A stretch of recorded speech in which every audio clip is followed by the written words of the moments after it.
अगर आपने अभी तक हमारा चैनल सब्सक्राइब नहीं किया तो अभी सब्सक्राइब करें और बेल आइकॉन को क्लिक करके हमारी लेटेस्ट वीडियोस के बारे में अपडेट। अस्सलाम वालेकुम, हमारे चैनल में खुश आमदीद।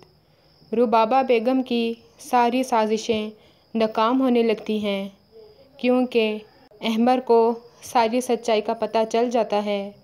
वो अपने वकील से मिलता है।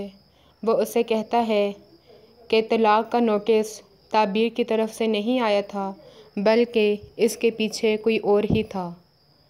अहमर कहता है, चलो इस हकीकत का तो पता चल गया कि ताबीर का कोई कसूर नहीं है और हकीकत भी जल्द सामने आ जाएगी। वो बाहर से आता है तो सीधा ताबीर के घर चला जाता है। रुबाबा बेगम को सर गुस्सा चढ़ता है कि मैंने उसके दिल में इतना नफ़रत बोया, लेकिन वो फिर भी नहीं आया। ताबीर की माँ अहमर से कहती है कि तुम अब सच जान ही गए हो, तो अब तुम्हारा फ़ैसला क्या है? अगर तुम इसको हिफाजत से रख सकते हो तो इसको ले जाओ। मगर अहमर इनकार कर देता है।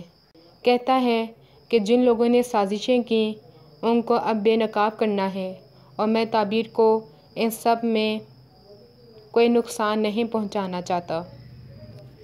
अहमर वापस अपने घर जाता है, मगर वहाँ पे ऐसा बिहेव करता है जैसे उसको कुछ नहीं पता और वो वही करता है जो उसकी माँ उससे कहती है। हमारी वीडियो को लाइक करें, शेयर करें और सब्सक्राइब भी।